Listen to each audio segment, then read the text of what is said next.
Алматының Абыр-сабыр вокзалы. Жарқынай перронда тұрып, қолындағы ескілеу қоңыр чемоданның тұтқасын қаттырақ қысты. Бұл жай ғана жол сөмкесі емес еді. Оның ішінде өткен күннің естеліктері мен әкесінен қалған тағдырын шешетін маңызды құжаттар жатқан. Суық жел бетін қарып өткенде, ол пальтосының жағасын көтеріп, өзінің Алматы-Орал бағытындағы вагонына қарай беттеді. Вагон ішіне кіргенде мұрынға тән пойыз иісі жуылмаған төсек орын, темірдің дымқыл иісі келді. Жарқынай тар дәлізбен келе жатып, билетіндегі номерін іздеді. Оның жүрегі неге екені белгісіз, әлденеден сескенгендей жиі соғып тұрды. Ол өз купесіне жақындап, ауыр есікті ақырын ашып ішке кірді.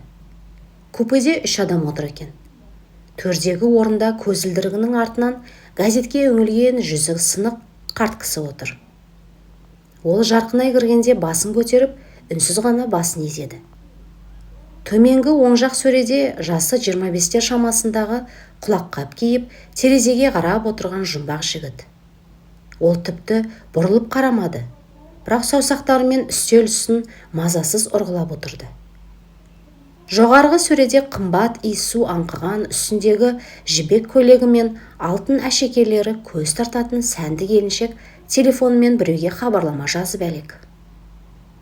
Жарқынай амандасып, өзінің төменгі орнына жайғасты. Ол қоңыр чемоданын сөренің ең түпкіріне ешкім байқамайтындай етіп итеріп қойды. Пойыз орнынан қозғалғанда дөңгелектердің бір қалыпты гүрілі басталды. «Қай жаққа жол тарттыңыз, қарындас?» деді кенет газетін жинап жатқан қарт кісі. Оның даусы қарлыққан, бірақ жылы естілді. «Оралға, туыстарыма», деді Жарқынай. Ол чемодан туралы ойлап, іштей мазасыздана бастады. Неге екені белгісіз, купедегілердің әрбір қимылы оған күдікті көрінді. Әсіресе терезеге қарап отырған жігіттің чемодан жаққа ұрланып қараған жанарын байқап қалғанда денесі тітіркеніп кетті. Пойыз қала оттарын артқа тастап, тас қараңғы далаға еніп бара жатты. Ал Жарқынайды алда не күтіп тұрғанын ол әлі сезбеген еді. Пойыз түнгі даланы қақ жарып, алға жылжып келеді. Вагон ішіне қою қараңғылық орнаған. Тек дәлізден түскен әлсіз сары жарық есіктің саңылауынан ішке сығалайды. Жарқынай төменгі сөреде жатып, дөңгелектерін бір қалыпты, дүрс-дүрс тыңдап, көз ілмек болды. Бірақ мазасыз ойлар ғана ерік бермеді. Ол чемоданын нықтап басып жатқанына көз жеткізу үшін аяғымен астыңғы жәшікті түртіп қойды. Орнында екен. Түн ортасы ауғанда купе ішінде оқыс дыбыс естілді. Жарқынай сақ құлақтанып, демін ішіне тартты. Жоғарғы сөредегі сәнді келіншек ақырын қозғалып телефон қосты. Экранның өткір жарығы қараңғы купені тіліп өтті. Ол біреуге хабарлама жазып, сосын телефонды өшіріп, төменге аяғын созды. Жарқынай көзін жұмып, ұйықтап жатқандай кейіп танытты. Келіншек купеден шығып кетті. Неге бәрі ояу деп ойлады Жарқынай. Кенет қарсы алдындағы сөреде жатқан жас жігіттің де демі өзгергенін сезді. Ол ұйықтап жатқан жоқ еді. Жігіт сыбырлап сөйлей бастады. Жоқ, ол телефонмен сөйлесіп жатқан жоқ.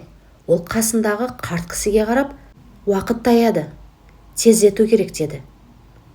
Қарт кісінің қарлыққан жауабы Жарқынайдың төбе құйқасын шымырлатты. Сабыр ет, ол әлі ұйықтаған жоқ. Сәл күте тұр. Жарқынайдың денесі мұздап кетті. Олар кім туралы айтып тұр? Өзі туралы ма, әлде чемодан туралы ма? Ол орнынан атып тұрып, жарықты жаққысы келді. Бірақ қорқыныш оның ерік жігерін байлап тастағандай болды. Соқыр сеніммен ол бұл жай ғана түсім шығар деп, өзін жұбатып, көзін жұмып, еріксіз ұйқыға кетті. Бірнеше сағаттан кейін ол суық ауадан оянып кетті. Купе есігі ашық тұр екен. Вагон іші тып-тыныш. Жарқынай дереу қолының астыңғы сөреге жүгіртті. Бос. Ол орнынан атып тұрып, жарықты жақты. Қарсы беттегі жігіт те, қарт кісі де, жоғарғы сөредегі келіншек те терең ұйқыда жатқандай кейіп танытты.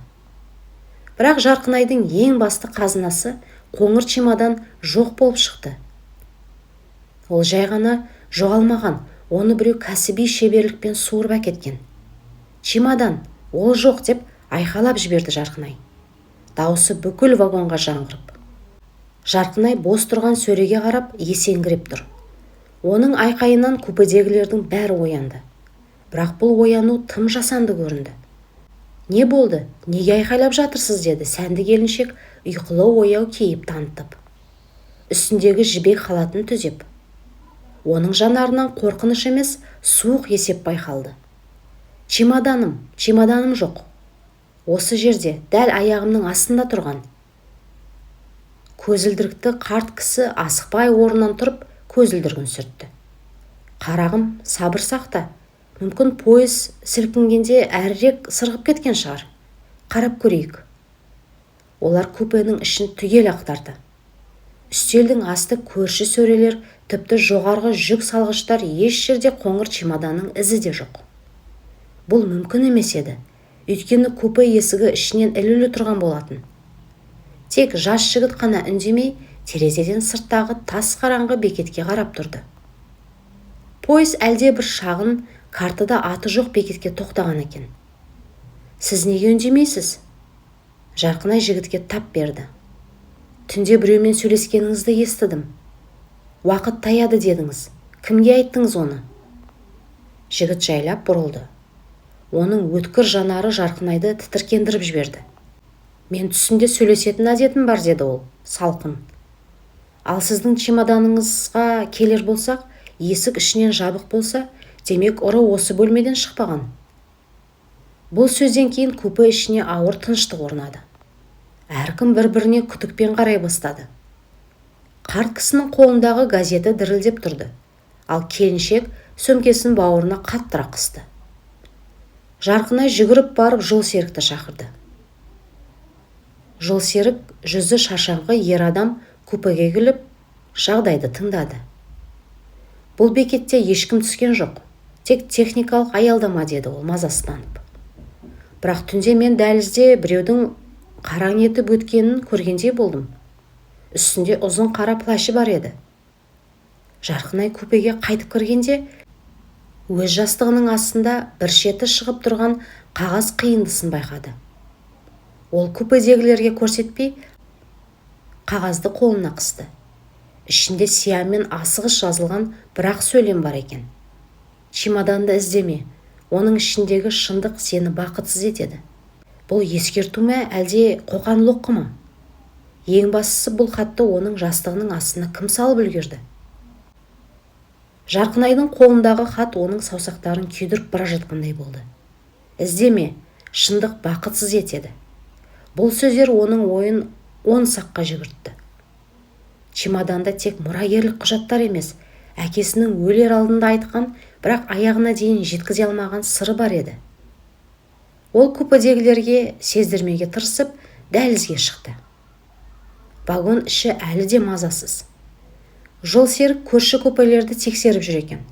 Жарқынай оған жақындап, «Ағай, түнде сол қара плашты адам қай бағытқа кеткенін байқамадыңыз ба?» деп сұрады. Жолсерік біраз ойланып, ол 5-ші вагон жаққа қарай жүгіргендей болды.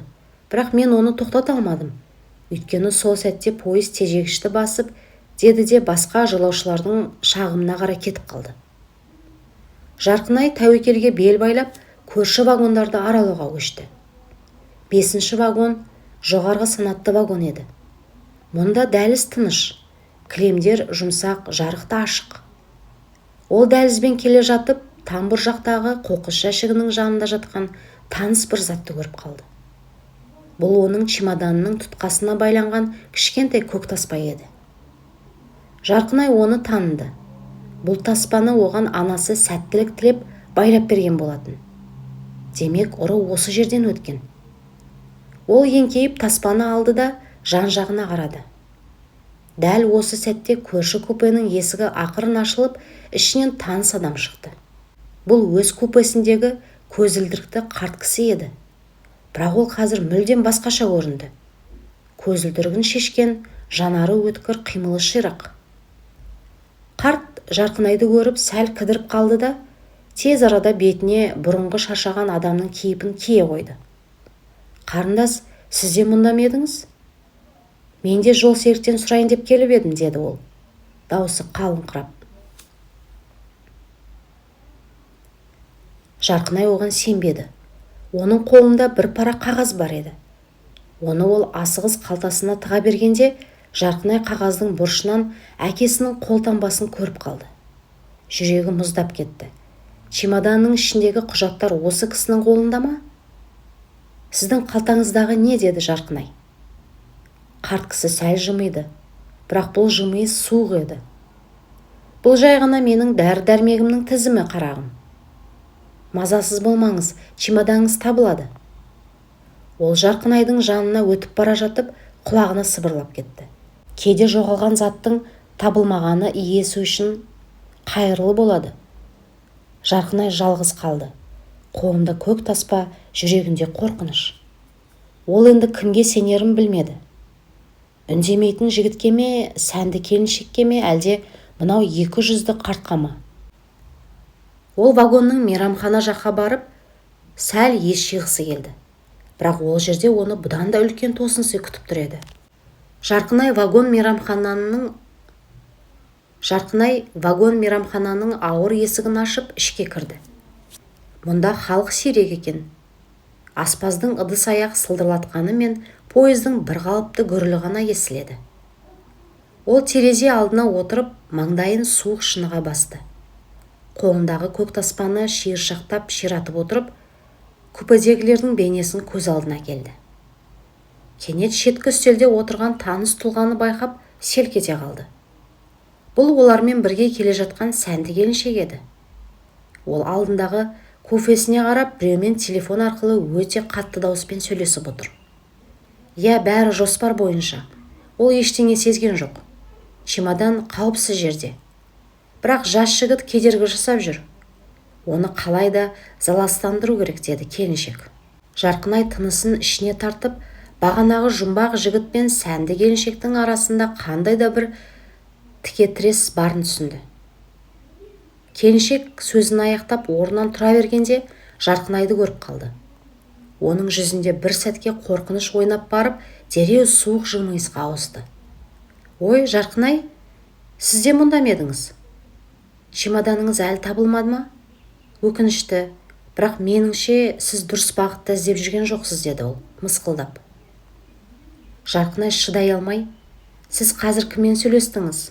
Чемодан қауіпсіз жерде дедіңіз ғой?» деп тікелей сұрады. Келіншек сылқылдап күліп жіберді. «Сіңілім, сіздің қиялыңыз тым ұшқыр екен. Мен жұмыс жайлы сөйлестім. Ал егер аман-сау Оралға жеткіңіз келсе, айналаңыздағы адамдарға мұқият қараңыз, әсіресе өзін тілсіз етіп көрсететін жігітке». Келіншек шығып кеткен соң, Жарқынайдың артынан біреудің қолы иығына түсті. Жарқынай шошып кетіп артына бұрылды. Қарсы алдында бағанағы жұмбақ жігіт тұр. Оның қолында Жарқынайдың чемоданының ішінде болған кішкентай отбасылық фотосурет бар еді. «Бұл сурет менің чемоданымда болатын. Сіз оны қайдан алдыңыз?» Жарқынайдың дауысы бүкіл мейрамханаға естілді. Жігіт саусағын еріне басып, «Сабыр сақтаңыз. Егер қазір менімен бірге жүрмесеңіз, чемоданыңызды ғана емес, өміріңізді де жоғалтуыңыз мүмкін», деді байсалды дауыспен. Ол Жарқынайдың вагонының ең шеткі, ешкім жоқ тамбурына қарай бастады. Жарқынай не істерін білмеді. Бұл жігіт құтқарушы ма, әлде шын ұры ма? Жарқынай жігітке күдікпен қарады.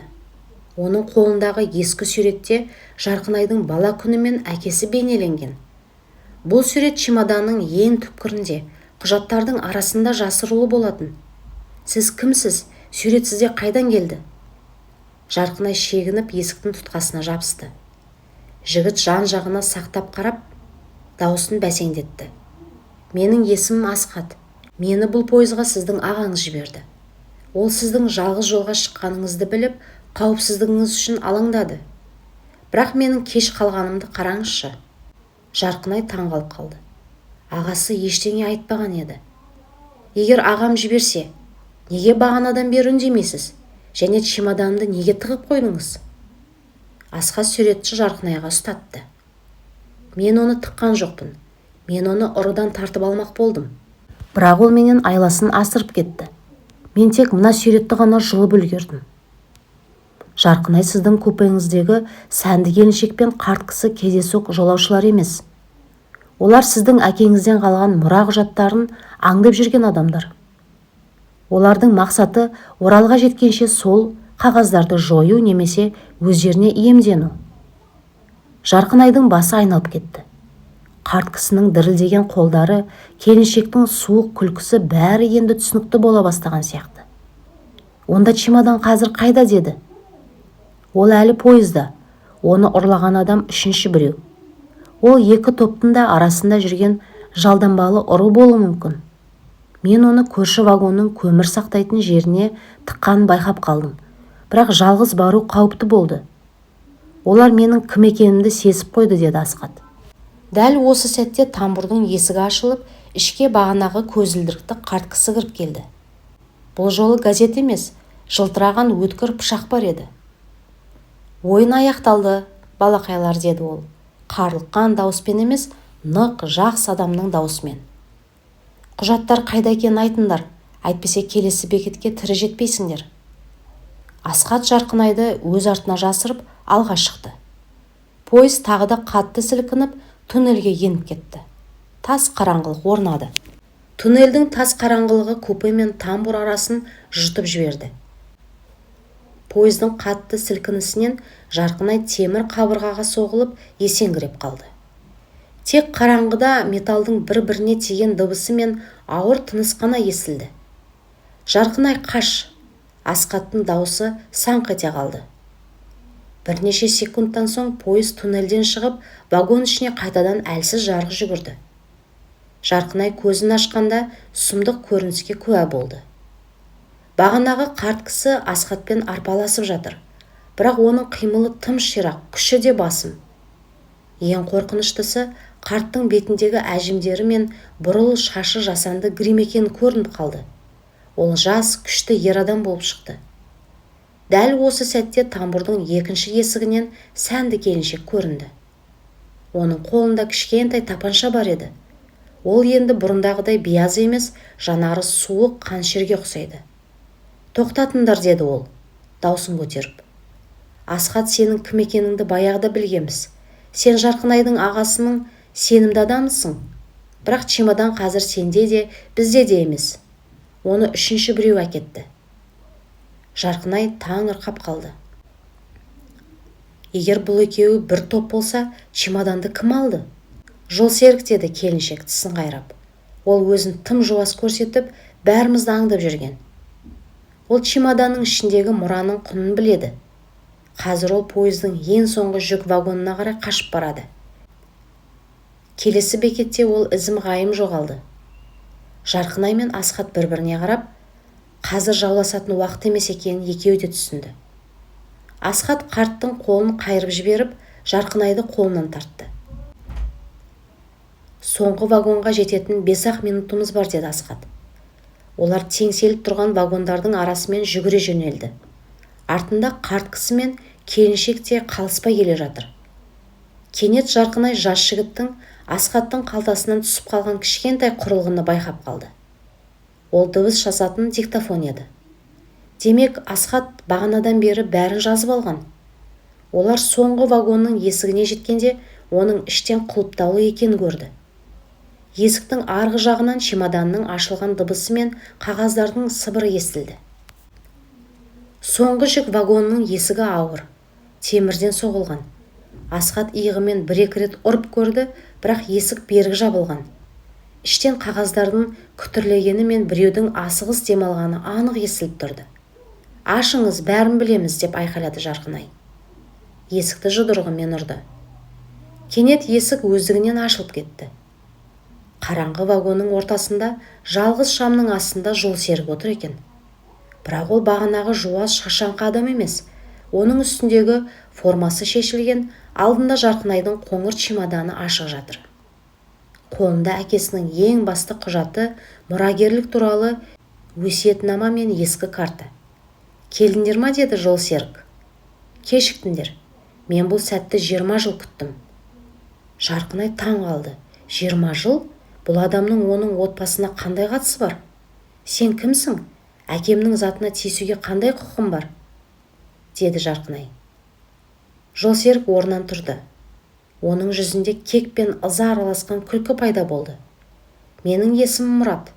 Әкең екеуміз кезінде серіктес болғанбыз. Мені далада жалғыз қалдырып, бүкіл құжатты өзі иемденіп кетті деп ойлағанмын. Бірақ мына қағазды оқып отырсам, ол мені сатпапты.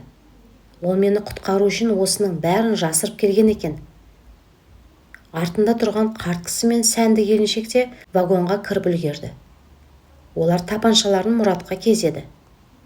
Қағаздарды бер. Олар саған да, мына қызға да тиесілі емес. Олар компанияның меншігі, деді келіншек. Жарқынай бәрін түсінді. Оның әкесі үлкен құпияны сақтаған, ал мына адамдар сол құпия үшін бірін-бірін өлтіруге дайын. Тоқтатыңдар. Жарқынай ортаға шықты. Бұл чемодан менің әкемнің аманаты. Егер оны біреуіңе берсем, екіншін мені өлтіресің. Мұрат аға, сіз әкемнің досы болсаңыз, маған көмектеспейсіз ба? Мұрат чемоданды жауып, оны Жарқынайға қарай лақтырды. Асхат, қызды алда, тамбур арқылы қашындар. Мен бұларды тоқтата тұрамын, деді ол.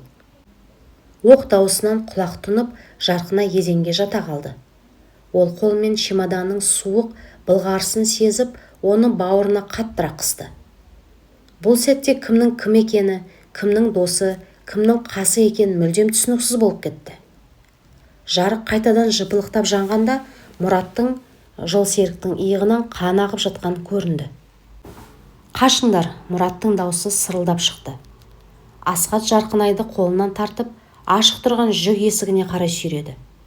Бірақ жолды сәнді келіншек бөгеп тұрды. Оның қолындағы тапанша енді тікелей Жарқынайдың маңдайына бағытталған. Құжаттарды бер, Жарқынай. Әкем бұл сырды өзімен бірге көрге алып кетуі керек еді.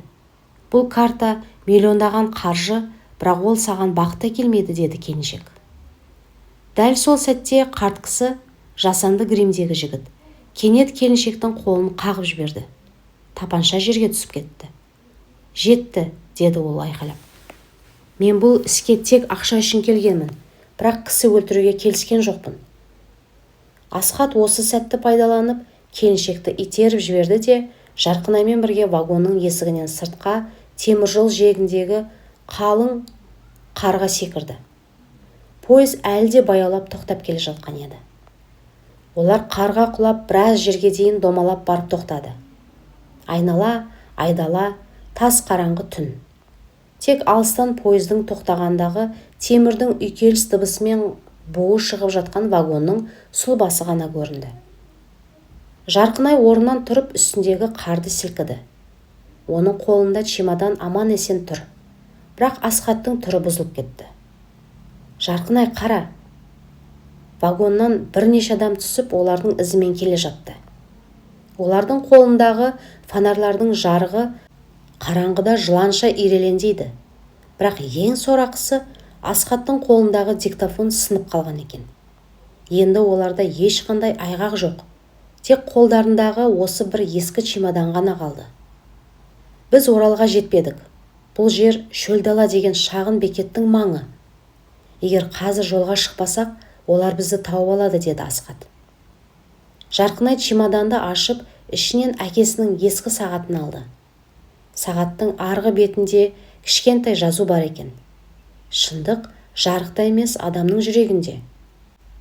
Ол чемоданды құлыптап Асхатқа қарады. Оларға чемодан керек емес, Асхат, оларға ішіндегі карта керек. Ал карта менің есімде. Мен оны бағана вагон мейрамханада отырғанда жаттап алғанмын. Асхат таңдана қарады. Жарқынайдың көздерінде бұрын соңды болмаған батылдық пайда болды. Түннің суығы сүйектен өтеді. Бірақ Жарқынай мен Асхат тоқтамады. Артындағы қуғыншылардың фонарь жарығы алыстап бара жатты. Жарқынайдың жадында жатталған карта оны бейтаныс соқпақпен алға жетеледі. Олар бізді таппайды, Асхат. Бұл картада көрсетілген жол тек әкеме ғана мәлім еді, деді Жарқынай. Бірнеше шақырым жүрген соң, олар төбенің етегінде ескі, қараусыз қалған қыстауға жетті. Карта бойынша әкесінің 20 жыл бойы жасырған қазынасы осы жерде болуы тиіс. Жарқынай чемоданды ашып, ішіндегі соңғы құпия бөлікті әкесінің күміс жүзігін суырып алды. Қыстаудың төріндегі көне пештің қабырғасында дәл сол жүзікке арналған ойық бар екен. Жүзікті салған сәтте қабырғаның бір кірпіші қозғалып, ішінен темір қорап көрінді. Жарқынай оны ашып, ішіндегі қағазды оқи бастады. Бұл алтын немесе ақша туралы емес еді. Онда әкесінің Мұратқа және басқа да серіктестеріне жазған ақталу хаты мен заңсыз иемделген кең орнын мемлекет меншігіне қайтару туралы құжаттар жатты. Әкем ешкімді тонамаған, деді Жарқынай. Ол бұл байлықтың адамдарды құртатынын біліп, оны заңды иесіне халыққа қайтарғысы келген. Мына қағаздар соның дәлелі. Сол сәтте қыстаудың есігі сарқылдап ашылды. Босағада үсті басы қар, иығы таңылған Мұрат пен полиция қызметкерлері тұрды. Жарқынай, кешір мені, деді Мұрат. Мен бағана вагоннан қашқан жоқпын. Мен жол бойындағы бекетте полиция шақырып үлгердім. Ал келіншек пен оның сыбайласы қазір қамауда. Мен досымның аманатына қиянат жасай алмайтынымды соңғы сәтте түсіндім. Таң атты. Күннің алғашқы сәулесі Орал даласына нұр шашты. Жарқынай қоңыр чемоданды құшақтап аспанға қарады. Енді оның іші бос болса да, Жарқынайдың жүрегі жеңіледі. Ол тек әкесінің атын ақтап қана қойған жоқ. Ол нағыз достар мен сатқындардың ара жігін ажыратып үйренді. Асқат оның жанына келіп, Оралға дейін әлі жол бар. Бірақ бұл жолы сапар тыныш болады деп ойлаймын, деді жымиып. Пойыз гүрілі енді қорқыныш емес, жаңа өмірдің әуені болып естілді. Жұмбаққа толы сапар аяқталды. Ал шындық салтанат құрды.